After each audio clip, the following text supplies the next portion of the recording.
Welcome to the Echo Centrals podcast. I'm Dave Dale. And I'm Chris Pekarsky. And today's show we have new Mayor of East Ferris, Rick Champagne. We're going to talk about all things East Ferris, Astorville, Corbeil, volunteership, community. Before we get to that, though, we're going to thank our lead sponsor, North Bay Toyota. Get in and go at North Bay Toyota. From the bold and adventurous RAV4 to the fuel-efficient and stylish Corolla Cross to the powerful and rugged Tacoma, there's a Toyota for everyone. Need extra space for the family? The Highlander, Grand Highlander, and Sienna. Want to go green? Check out Toyota's complete lineup of hybrid vehicles like the Prius, Camry, Crown, all-new Crown Signia, and more. Get in and go at North Bay Toyota. Visit them at 640 McEwen North Bay or toyota.com for details. We had another East Ferrisite. I'm not quite sure the exact title, but we had Rick come in today, talk about all things East Ferris. East Ferrisite. Yeah, sure, that works. Is that how it is? No, we don't say that. I mean, what do you guys say? Well, actually, when you're from East Ferris, you actually refer to whether you live in Corbeil or Astorville. Oh, you get it even more. Yeah. Okay. So to be fair, it's a great episode. You guys had a really good, you guys clearly know each other, and I'm definitely the third wheel on this date, and that's okay. I understand. I'm from North Bay, it's different. I had to get him to explain how he won by one vote. I was funny. Did you hear me pipe in? I was like, well, Rick, it was pretty impressive. You got 60% of the vote. Yeah. Approximately. But it was, it was great. He was more than willing to come in and talk about it, and by the time this airs, of course, there's a footnote that'll be in this episode in the description, and obviously here that we talk a bit about, the potential future seat. They'll decide how to fill his council seat at the meeting on Tuesday before this goes. So we're recording this Wednesday on the 20? Well, technically it's a Thursday, Dave. Oh, Thursday. I missed a day. Yeah, so we're recording this on May 22nd. Yes, correct. Yeah. Yes. I got the day right. There you go. But so that will be, I guess, noted, and things will be a little bit different by the time it airs. But it was nice to sit down with him to talk a bit about the direction of East Ferris and the community, and where the municipality is kind of putting a lot of its money and its emphasis in terms of its people, growth, and obviously community good.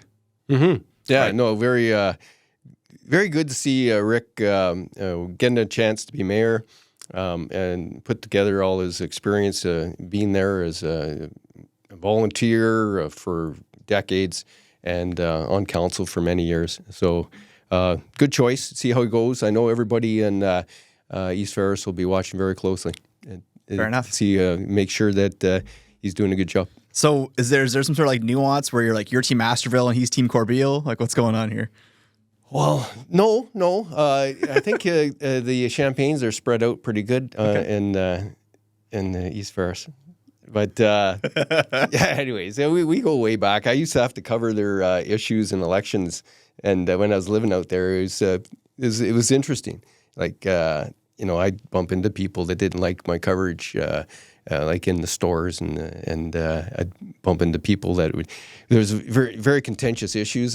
Obviously, I was the price covering. of infamy, right? Oh yeah. So I'm actually glad not to be covering East Ferris stuff because it just gets very sticky when it's a small town. It's different when you live in North Bay a little bit. It's bigger. It's bigger issues, bigger. You're not bumping into everybody all the time. But when I was with the East Nipissing Minor Hockey Executive, I was with a whole bunch of stuff. There's lots to write about. You have too many fingers in too many pots, I guess, in that capacity. But some things we really talked about here in the episode. We talked a bit about growth. We talked about health unit building. We talked a bit about obviously election process, what they're going to be doing. We talked a bit about the community center and the really cool, unique facilities that they have going on in East Ferris, Corbeil, Astorville, and the like. And we talked a bit about the library and what they're offering and their new council building. Being an East Ferris resident, I'm not going to call it East Ferrisian, whatever you want to call it, or Astorvillian. Astorvillian sounds fun. I like that. Corbeilian? I don't know. Corbeilite? I'm going off tangent. But hearing him talk a bit about all these new facilities and community good, you've seen them all kind of change or blossom or develop. For you, what was the biggest one that made a big splash in the area? Well, the renovation to the arena was long needed and made a big difference there. Then, like I was there for the beginning of the fitness center. That made Astorville quite big. But I think the most impressive thing is what they did for seniors accommodations, senior living. They have 3 villages right now where people can actually have a decent little place to live, and they're together in just these different pockets. So I'd say that. Your other point, it's pronounced Corbeil in French. Oh, is it? So Corbeillite, maybe? Corbeillite. People actually say Corbeil? That's real? Some people You're do. not pulling my leg? It's very French, yeah. Okay. Yeah. Cool. I mean, it's very clearly obvious. I'm very Anglophone. Yeah. I still call it Corbeil. Okay. Depending on who I'm talking to. Yeah. Always known it as Corbeil, because English is my only language. But if you call somebody in Quebec and say that you live in Corbeil and they won't understand it, and they'll say, "Is it Corbeil?" Right? Yeah. This isn't a gag. You're telling the truth. I'm always telling the truth. Oh, I gotta believe you. Okay. But yeah, again, like for me, like I said it in the episode too. Like I was relative. The trust is shaky. No, I said in the episode that like it's always fun for me to kind of learn about my surrounding area because I've always been in North Bay. Well, not always been North Bay, but like I'm from North Bay. I did my schooling in North Bay. I lived obviously outside for a bit, and I came back to North Bay, and I still live in North Bay. And like, we always make jokes that North Bay is a big town or a small city, wherever you decide to, err on the side of the coin. But when we talk about the surrounding area of North Bay, you really kind of get into that town element, right? Mm-hmm. Municipality element. And there's things that of course, I'm only human, but there's a lot of things that I just still don't know about. And so for me, these interviews, these conversations are really enlightening because I get to see a different side of my area that I thought I kind of knew but didn't. Yeah. The real benefit of living in somewhere like East Ferris that's close to a city like North Bay, where I've been working here in North Bay for almost 35 years, and you get in the best of both worlds. You were quite enamored with our pickleball courts out in East Ferris, and the better system.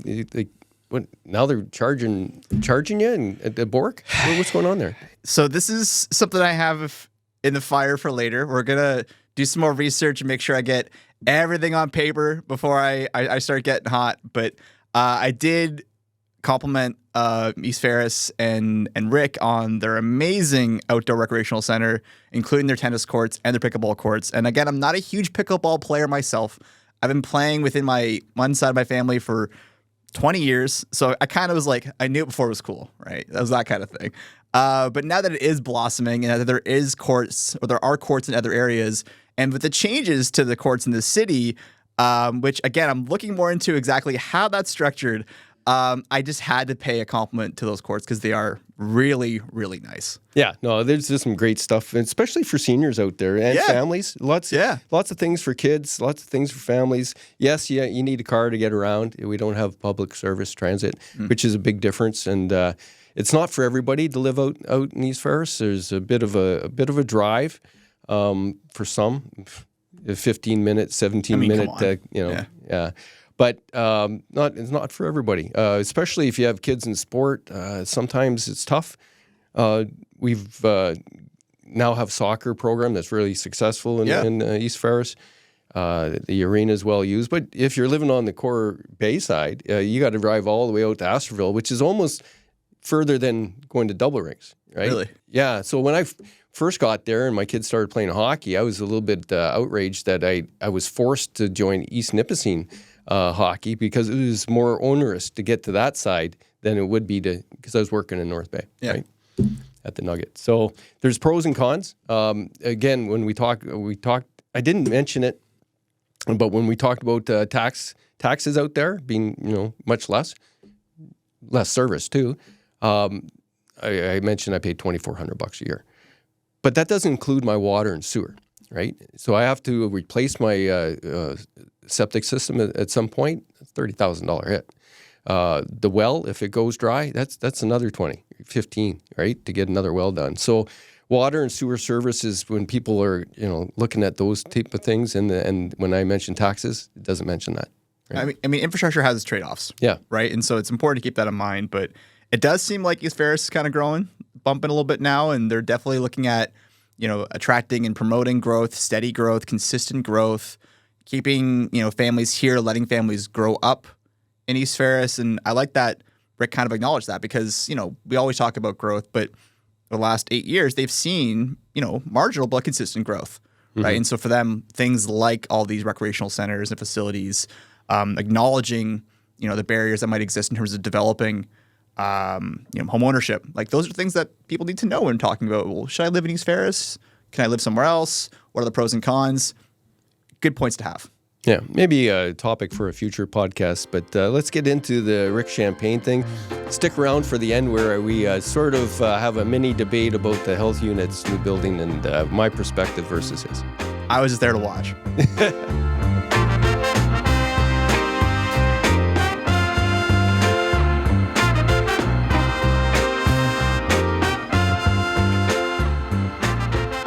Today, we have the recently elected Mayor of East Ferris, Rick Champagne. Rick, how are you today? I'm great, thank you. Thank you for having me. Oh, it's a pleasure. It's always nice to have you, other local politicians come in. And obviously, you guys had a bit of a change-up recently with the federal election results and Pauline moving into the role of the MP for the area. So can you tell me a bit about, obviously, yourself and then maybe get into some of that process itself for those who maybe aren't aware of yourself, your area, or the process of how you became a mayor? Okay, well, how I became a mayor or how I became on council. Well, you can go ahead and go right into it if you like. This basically for me, it started back in 1993. My father, pushed me to saying, let's get into politics here because he didn't like the way the system was going and the way he was treated. So I gave it a shot back in 1995, and there was 2 Champagnes that ran in the same election, myself and Don Champagne. So when it come across the card, there was 2 Champagnes running. So they went with the D Champagne more than they did with the R Champagne, so I didn't get elected the first year. And unfortunately, the following year, I ran for election and both Champagnes got in. So it's kind of interesting. And since 1996, I've been involved in politics until today. Okay. So it's been 20-some years. We skipped 1 year way back. And then, but the only reason I got involved is because I believe in my community. I've always have believed in my community. I've always been community involved one way or another. And when you're in business and you're on politics, people look at it different ways, right? But I've always had, thick shoulders, I guess you'd call it, and always been part of the community, and I love kids. I love being involved with kids. I was part of minor hockey. I was president of minor hockey back in the day.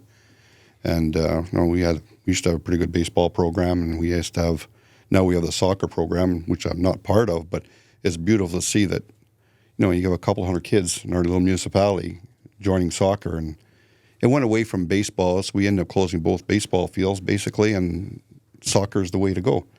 And pickleball courts that we've built. And the first time I heard of pickleball, that was back in probably 10 or 15 years ago when friends of ours used to go to Florida. To me, pickleball is you have a few drinks and you're playing tennis. That's what I thought pickleball was until I started actually getting involved in it and learning it. And all of a sudden, we have we've got a big following. We've got 2 courts in Corbeil, and they use the arena in Astorville, and now they got a pickleball court in Astorville, tennis courts in Astorville, Corbeil. So our community is pretty well involved. There's a lot of volunteers, which I like to see, and I'm hoping to keep that going forward. So again, when it came up, the opportunity for Pauline Rochford, obviously our new MP. Is it MP or MPP? I think it's MP. MP. MP, yeah. So she decided to go in that direction when the opportunity came up that, who wants to run for mayor? And I said, you know what? I've never had run for mayor before. And I said, you know what? I'm retired now. I got more time in my hands. And I think, well, you know what? I'll give it a shot for the end of this term anyway and take a look at what the future brings. Not to be a stickler for details, but you weren't actually elected mayor. You were elected to your position, and your council voted more like an appointment. Right? Exactly. Yeah. I just want to clarify that, seeing I'm a constituent. No, we had the option of going for a by-election, but that's going to cost anywhere between $15,000 and $20,000. So we just decided, our small community, let's just we decided as the councillors, let's do it internally. Yeah, there's only 2 years left anyways. Right? Exactly. Yeah. So we decided to run internally, and the vote came up, and myself and another councillor put their name forward, and so we had a big vote. I won by 1. So You still had 60% of the vote, though. How many councillors were running and how many were voting? There was 2 councillors running and there was 4 people voting. Yeah. One abstained and the other one voted. So I don't think there's going to be a recount, but we'll leave it at that for now. And who was the deputy mayor that you were running against? No, the deputy mayor was Lauren Royakers. Oh, okay. And she decided not to run. Oh, okay. Yeah, right. She stays as deputy mayor. Right. And Steve Trahan put his name in the hat, and so did I. And who voted for you? Well, there's only one person left. Well, who was it? Terry Kelly. Okay. Yeah, I got it. Yeah, we got the details. Yeah. Right anyway, it was an open meeting. So anyway, it was nothing hidden. They did it actually wide open, or you wrote your name down and who you voted for, and you held it in front of you. Like Survivor. Hey, exactly. Like, I'm voting for Rick. Fold it in. Now, you've worked with Terry for a long time, so you have a long-standing relationship, right? Oh, exactly. Back in, I believe, if we first got together, it was 97, when actually we had an open forum that we're trying to find. We were building a new library at the time, so we ended up with the basement empty. So come up with some kind of a solution what we're going to do. So the thought came up, a fitness center. And council at the time said, well, we don't have the manpower to run that. And I was able to convince them, say, you don't need manpower, you can run it by volunteers. So we had an open forum at the arena, and Terry Kelly just happened to be there. And he started asking questions. I said, perfect, you could be the perfect chair because you're talking the most, right? Yeah. So here we are today. Terry and I was part of the board at the beginning, but Terry and his wife Lois have been running the fitness center as a volunteer since its inception. And that's been going on for, I'm not going to say how much money they have in the bank, but they're doing very well. New fitness center, they just bought all new equipment again. And it's run by volunteers. So, take my hat off to the volunteers who have done it. And I can't tell you what I wanted to tell the other councillors at the time when I told them this would work, and they said it wouldn't. And, actually, I shouldn't say that. The council at the time decided, well, if you can get funding, at least for the equipment, we'll pay for the hardware, putting the walls up, the painting and all that kind of stuff. And Trillium came up with the money, which the other councillors didn't know about. I had to check in my pocket, actually, the day of the meeting. And I brought it up. I said, now, remember the deal that you guys made. If we get the funding for the equipment, this is going to be a go. Oh, yeah, but you'll never get it. And I said, well, it's funny because I've got a check here for $37,000. Brought the receipt. I brought the whole check. Yeah. And then they went, well, that was a good addition for Astorville area. It is, and it brings a lot. Like a big thing for, especially in Astorville, you've got the arena. Now you've got the new school next to it. And you've got even people today still don't know we have a fitness center. But they're over 120 strong. And some people don't even know yet we have a library. Exactly.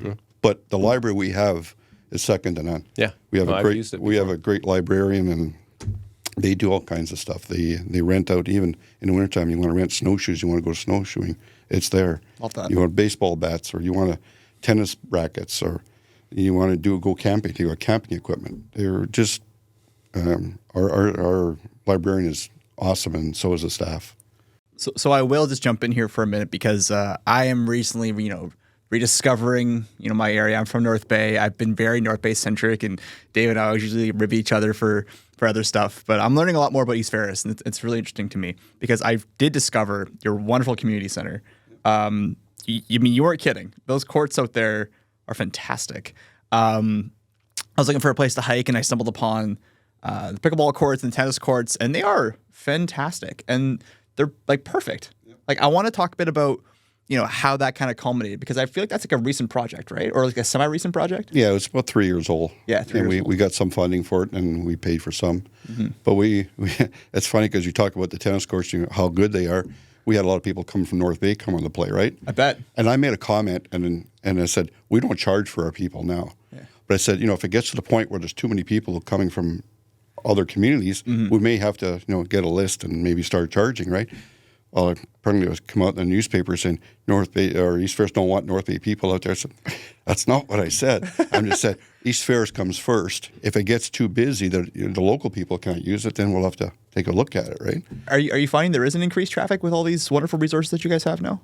Well, there is, and which is fine. And it's like our arena, right? Our curling club.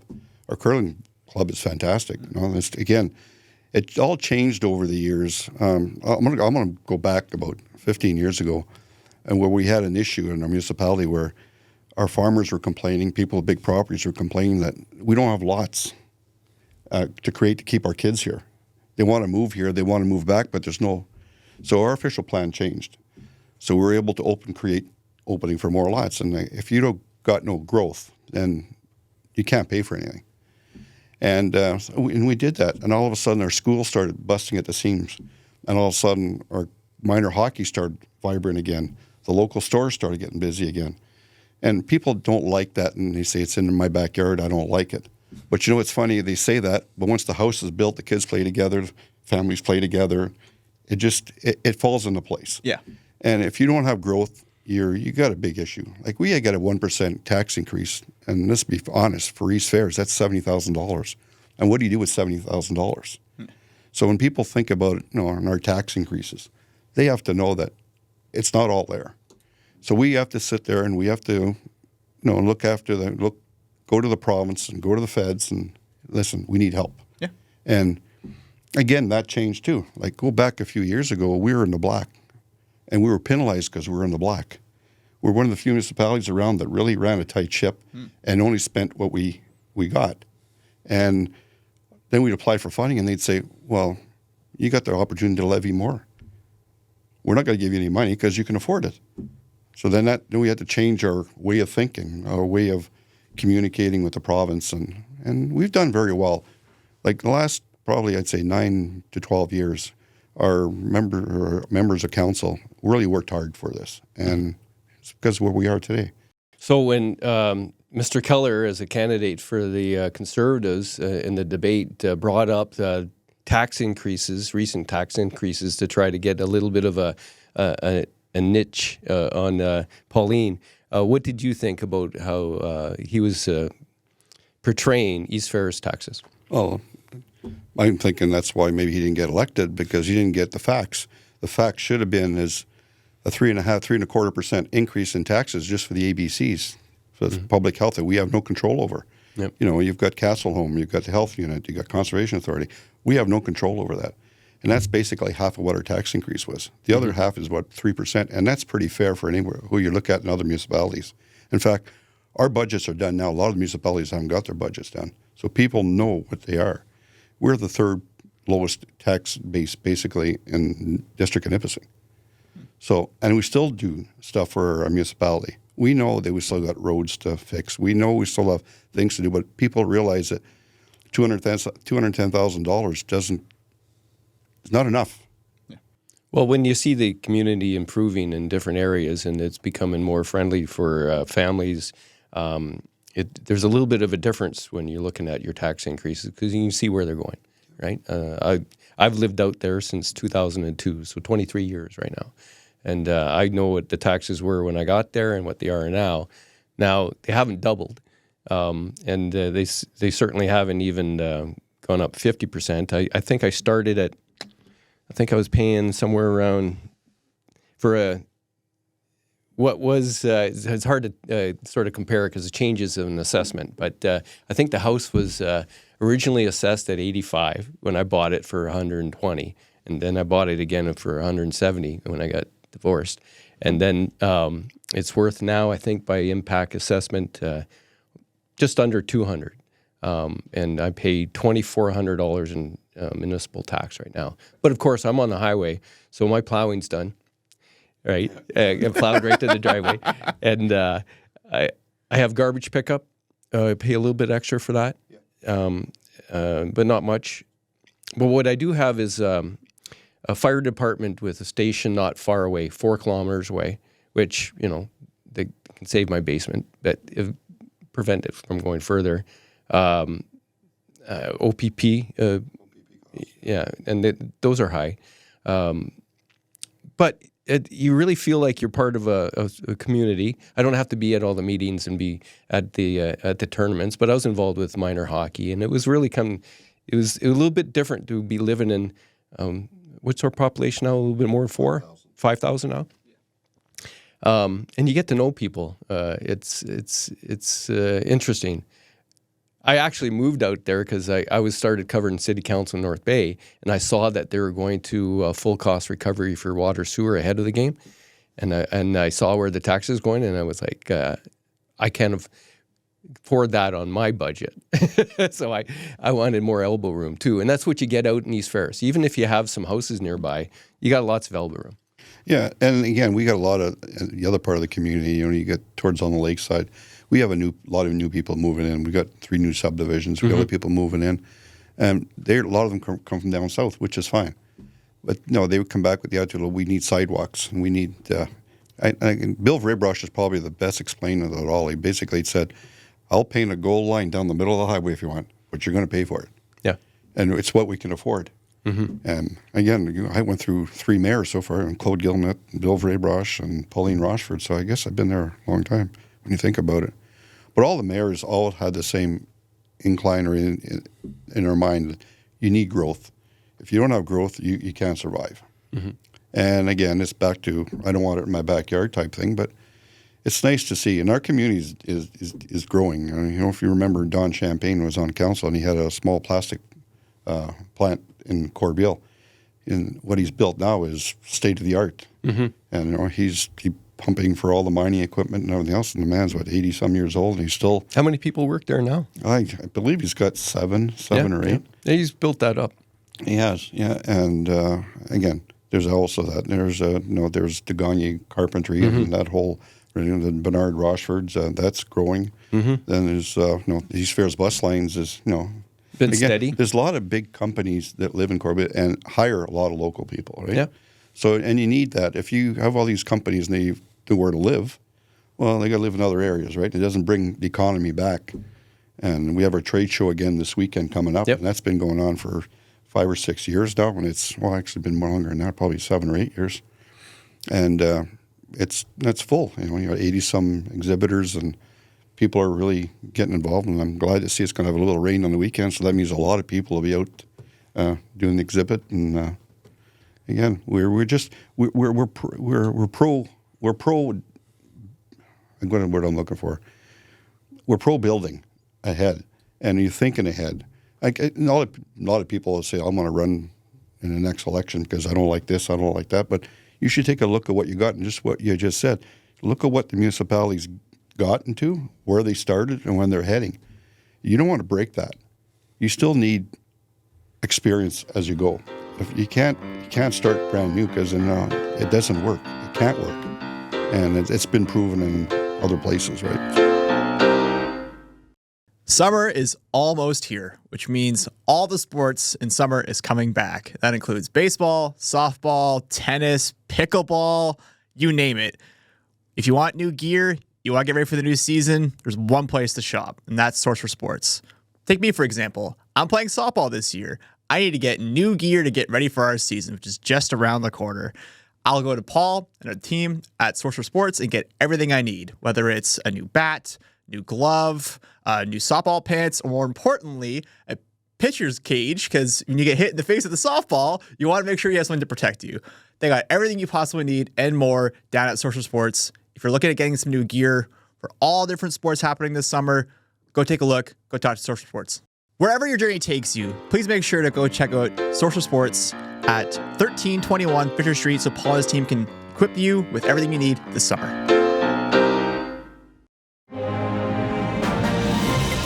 Hi, I'm Graham Shaver, host of the Kindness Cast. Here to tell you the Kindness Project is back from June 9th to 13th. Do something kind, big or small, and share it on social media with the hashtag KindnessNorth. Also tune in that week to North Bay Echo's original shows, To North Bay with Love, Backroads Bill, Echo Essentials, and the Echo Sportscast featuring guests and topics all about kindness. The Kindness Project is powered by CMHA North Bay and District, helping to raise mental health awareness and create positive change in our communities, because kindness makes us all feel better. Head to kindnessnorth.ca to learn more.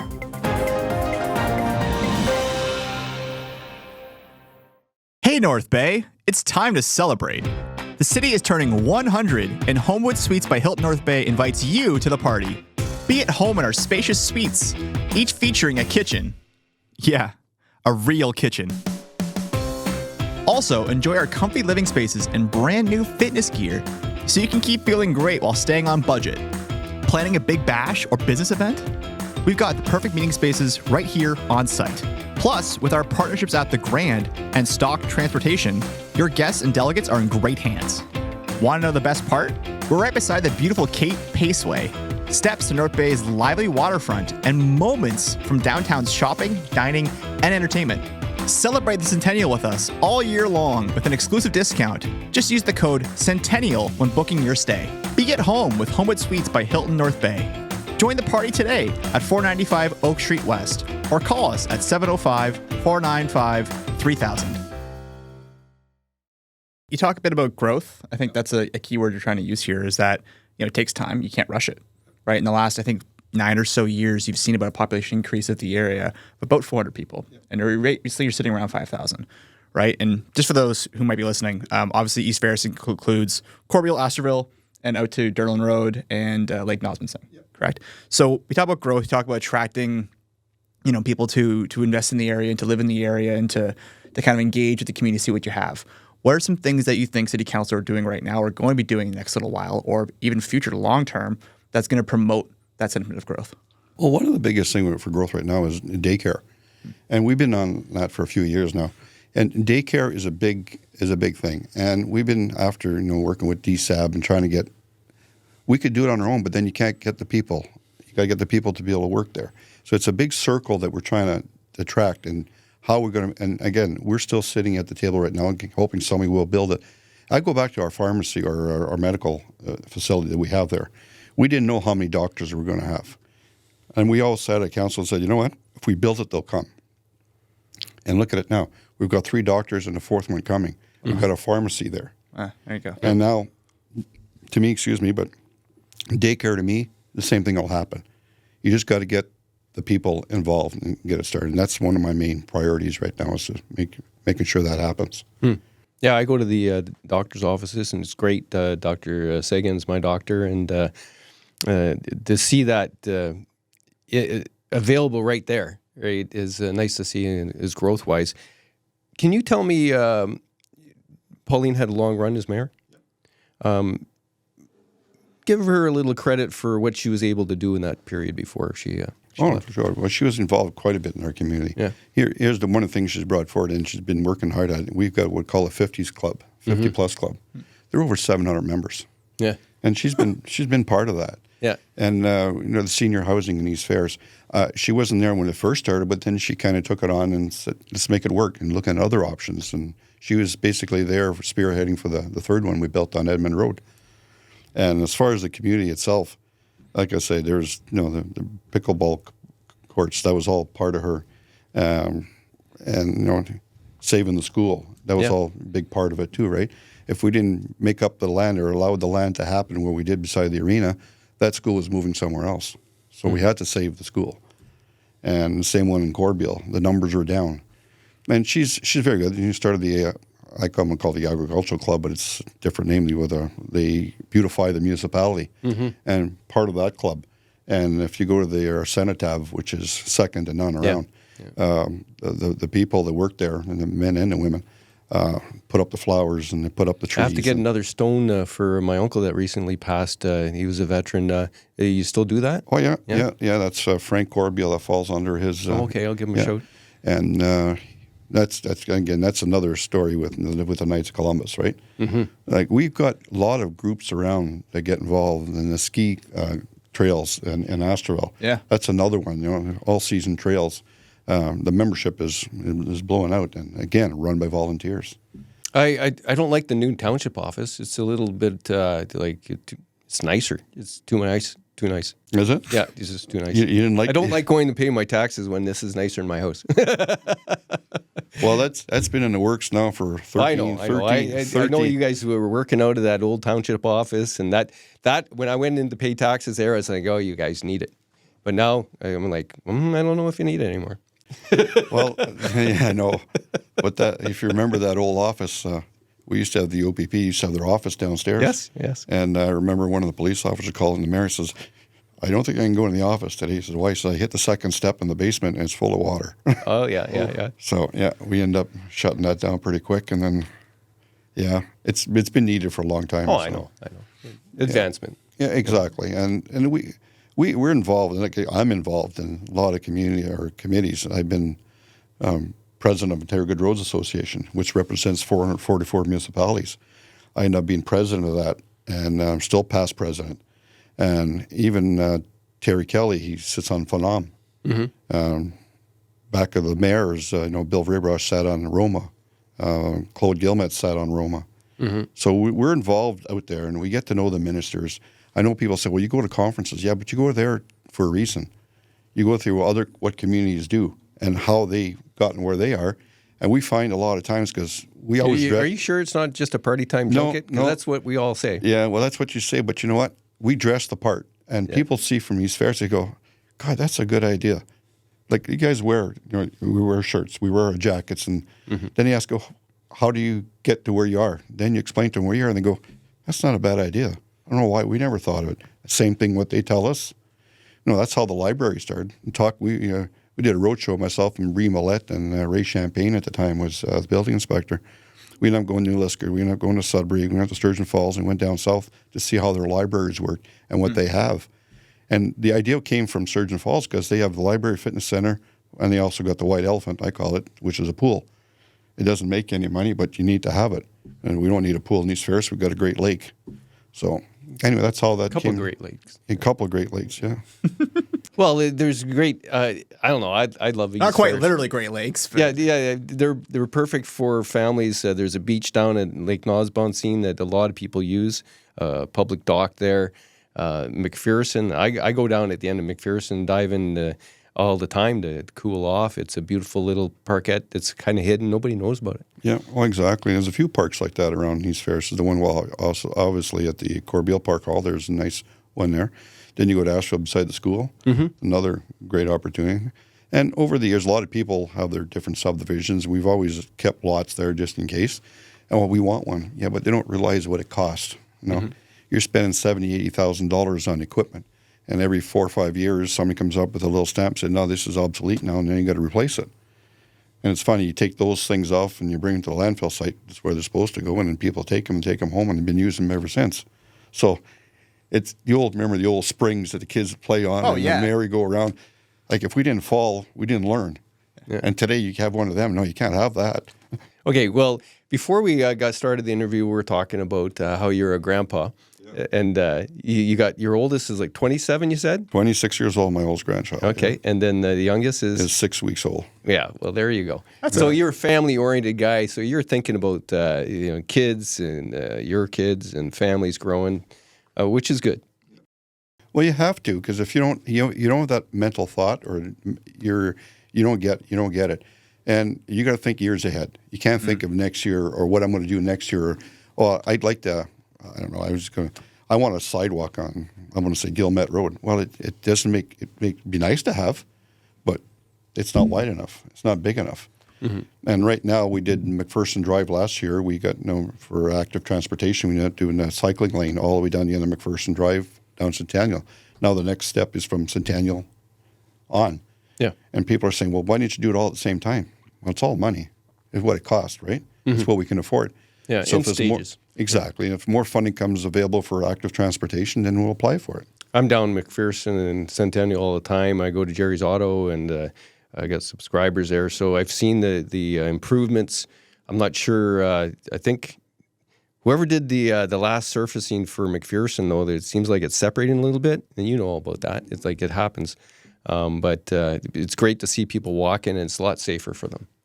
Yeah, it's a lot safer. The thing is that people are walking there, and people are driving faster now because the road's so nice. Yeah. So you've got the next step, right? I know on Deerland Road, there's a lot of bumps on there, but the people aren't complaining. So why? Because people slow down. Yeah. So I do want to talk a bit about that, because we just recently had on our show Constable Merv Shantz from North Bay Police Service talked about speeding, talked about road safety. He just talked about like bumps in the road, potholes. And when we look for stories, we talk to our listeners and our viewers. We talk about like what complaints are you seeing in the city? What are you seeing right now? What are you talking about? as a city councilor and as a now mayor, what are you hearing from, like, I guess, like your constituents, people in your community, as things that you want to improve or that they want to see improved? Like, what's like the number one thing or two thing? Well, safety. Yeah. Obviously, safety is right, and even my in-laws live on McPherson Drive, and her biggest complaint is people driving too fast. Too fast. But they always send something to the municipality, and I say, don't do that. Call the police. Get a number. Get a license number. Call the police and let them know. They will come. They will come and do extra traffic control or whatever the case is. We have our speed signs up, which they work up to the speed sign, and once they pass the speed sign, it's okay. I'm good to go now, and away they go. Oh no, they slow me down. Oh yeah, no, to the sign. Yeah, Yeah, no, Hey, he's trying to be a good citizen here. He's trying to say he absolutely slows down, no conditions necessary. No, but again, you know what I'm saying, and it's nice that they are working. But the thing is, they're not on every road, and those things are like they're like $5,000 every time you buy one. And again, we lost our municipal garage a couple of years ago, and we lost everything inside it. So everything had to be replaced this year. So that's why you didn't see them much last year. But again, here we are again with our, we lucked out in a way, thank God for insurance, because we ended up building a brand new garage and replaced a lot of the vehicles that were replaced. So we don't have to sit there and buy new ones for the next 5 or 6 years. Before we wrap up there, I wanted to make sure I touch upon this issue just because I know in East Ferris we talk. Now, when you were deputy mayor and you were a councillor, there was a lot of kind of conflict because you had your business, Champagne Construction, and you had contracts with East Ferris. Now that you're retired, right, it's a little bit less of that conflict, so people... Not that it was just conflict, I'm not saying that. It was just that appearance of conflict. So tell us how that works as far as your company goes. Well, I'm retired. Yeah. So basically, it doesn't affect me anymore. I've been retired for a couple of years now. So I just do a little bit of consulting now once in a while, and basically that's all I do now. But it's funny you talk about that. In the past, people always complain you're on council for the wrong reasons. I remember going to the coffee shop in Asterville, and that's where all the brains are most of the time. And I was writing a tender out, and everybody's going, "What are you doing?" I said, "I'm filling in a tender." What?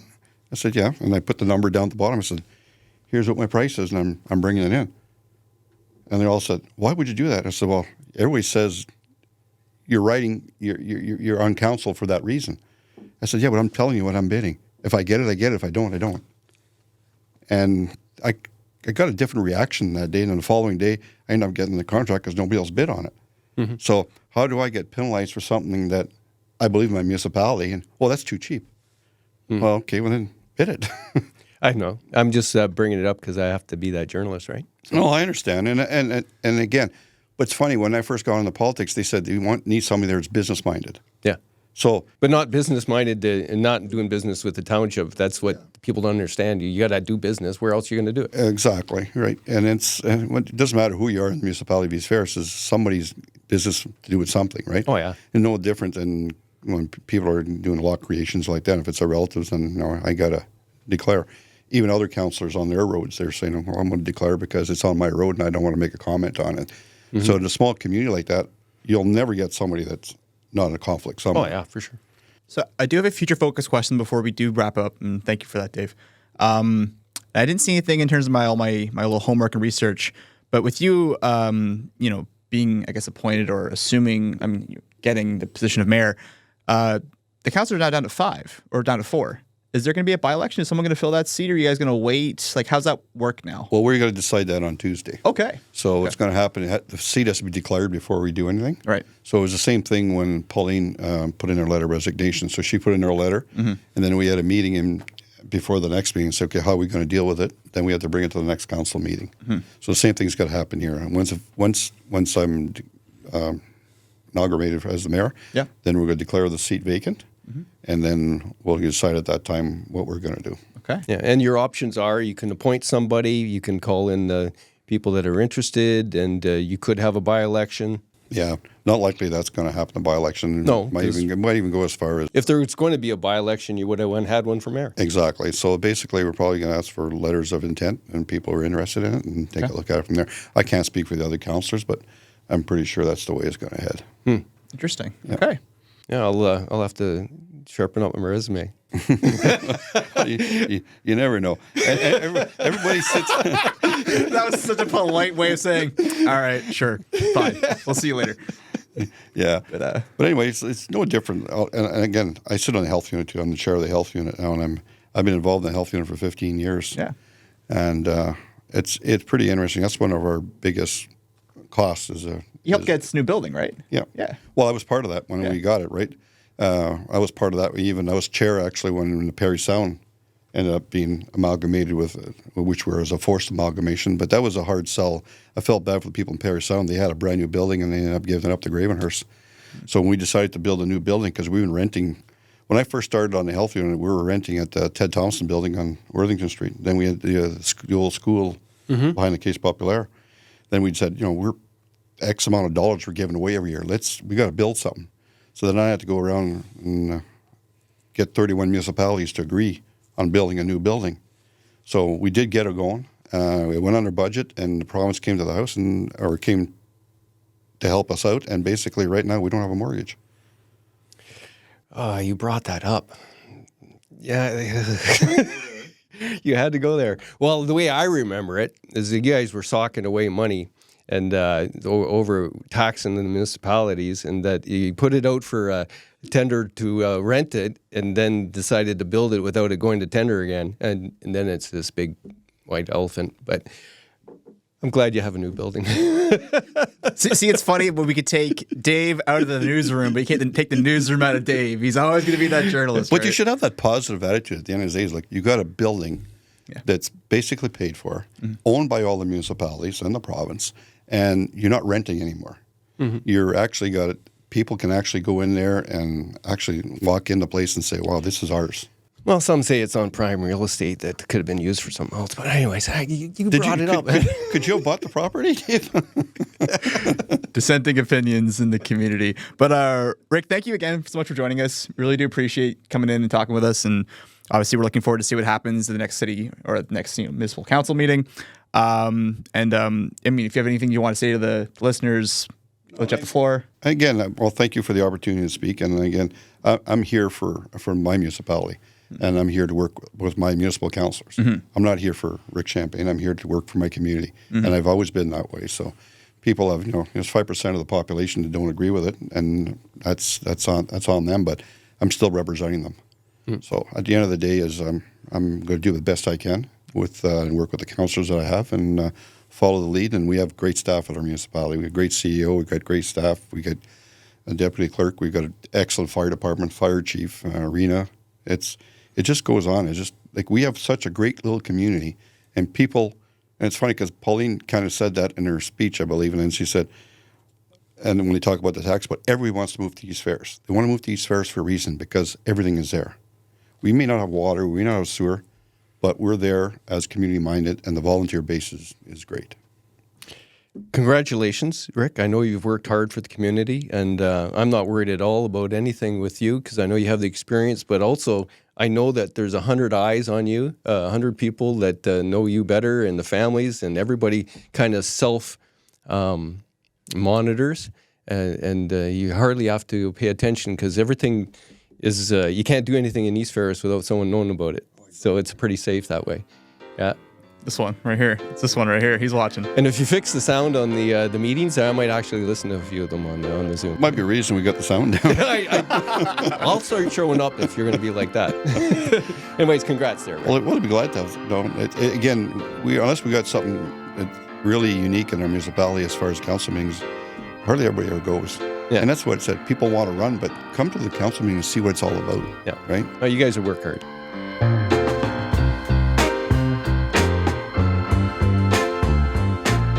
Thank you for listening and watching the Echo Centrals podcast.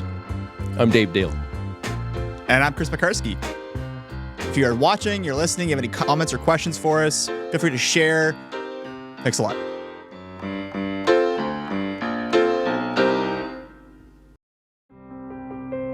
Dear North Bay, as a single mom and full-time student, life can feel overwhelming and budgets are always tight. But one thing I never question is how deeply I care about my community. When I began volunteering at the North Bay Regional Health Centre, I saw firsthand how much the healthcare system means to people, especially when life takes an unexpected turn. It made me think, what if it was my child? my parent, or my friend that was in need of care.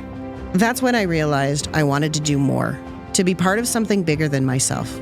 I joined the I Give monthly club because even a small monthly gift can have a meaningful impact, helping ensure everyone in our community has access to the care they need right here at home. If you believe in strong, local health care, I hope you'll join me. Sign up at nbrhcfoundation.ca or call 705-495-8125. It's simple and it matters. With gratitude, Kim Cosgrove.